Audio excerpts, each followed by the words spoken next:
Kits, and today we are going to be making the Easy Bag, which comes from box number 5 of our small bag kit. Really, really cute.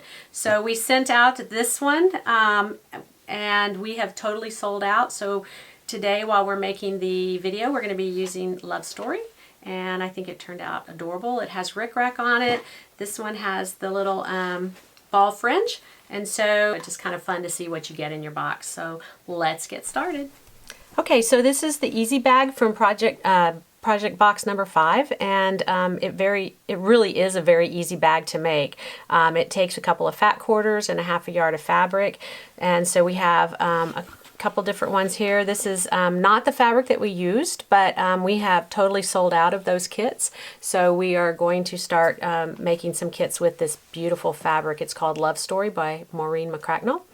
And so what you do is you're going to cut 1 piece for the bottom of the bag, 2 pieces for the top, and 1 piece for the lining. And then you also have fusible fleece, you have strapping for the handles, and then on some of the bags we sent pom-poms, and some of the bags got rickrack. This is the jumbo kind. So I've already cut all my pieces. What we're going to do first is sew the bag together. So we're going to take and put the lining aside for right now, and we'll have 1 piece, let's see, this goes this way. So we'll sew 1 piece of the blue to one side of the bigger piece, and then one to the other side, just like that. So you're going to fuse the fleece to the back of the piece that you have sewn together, and then you're going to do your quilting on it. For time's sake, I didn't quilt this, but you would definitely want to quilt either straight lines. I can show you the bag that we did. So this bag, I just quilted about every inch or so, just straight lines, but honestly, you can do any kind of quilting you would like to do. And then you're going to sew your trim to your bag right over the seam line. So this one I did the rickrack and just sewed a straight line right through it. And now I'm ready to make the cutouts for the handle. So after you quilt the panel and you add you trim and add the panel and all that, you're going to square up the whole piece. So make sure that it's all nice and straight, your edges and everything.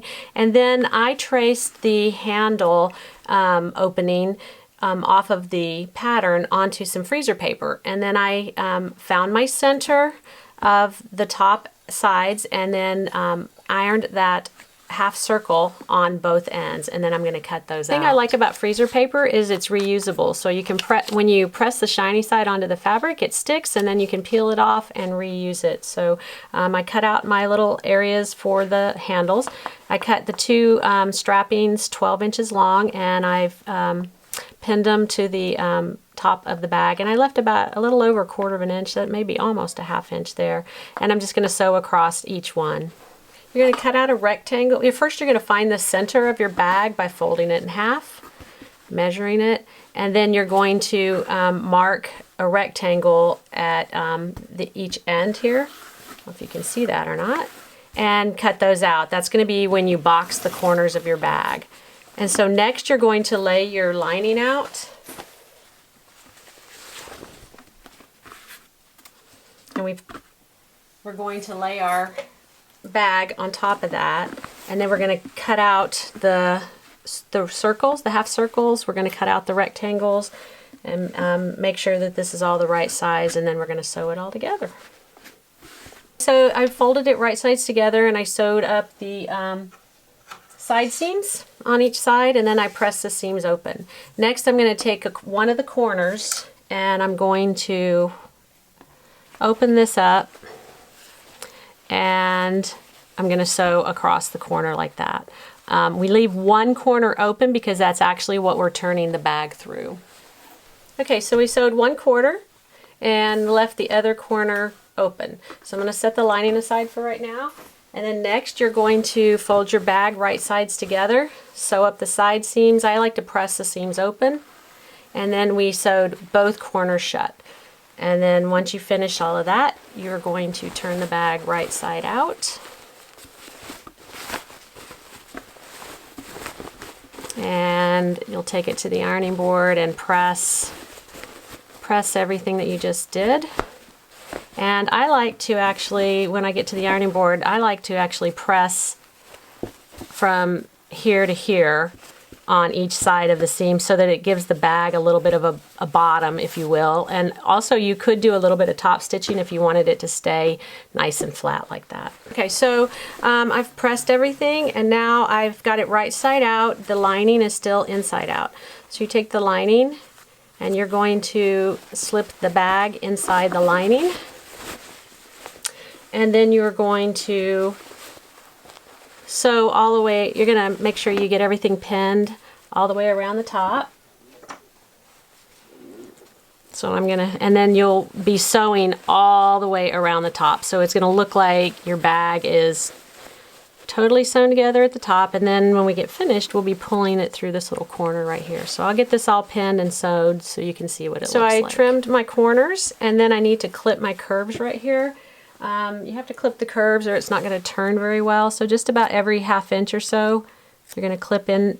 Don't clip your seam, obviously. All right. And then we're going to turn the bag right side out. So next we're going to reach inside here and start pulling our bag through this corner. Kind of a nifty little way that she did this pattern. And you just keep pulling and pulling and pulling until you get it all out. And all right, not so bad. And then what I'm going to do is take this over to the ironing board and I'm going to press this seam allowance in like this and then top stitch it, and then I'll finish pressing everything and show you how to finish the bag. So once I've turned and pressed everything, and then I just top stitched around the entire top, and the bag is finished, and it turned out, I think, really, really cute. So this truly was an easy bag. That's the name of the pattern, and it is a very simple bag to make. You can do all kinds of things to it. You can add pockets and that type of thing. You could cover the strapping if you wanted to. I had a lot of fun making it, and I hope you did too. So we hope that you will subscribe to our YouTube page and like us and follow us on Facebook and Instagram. Thanks!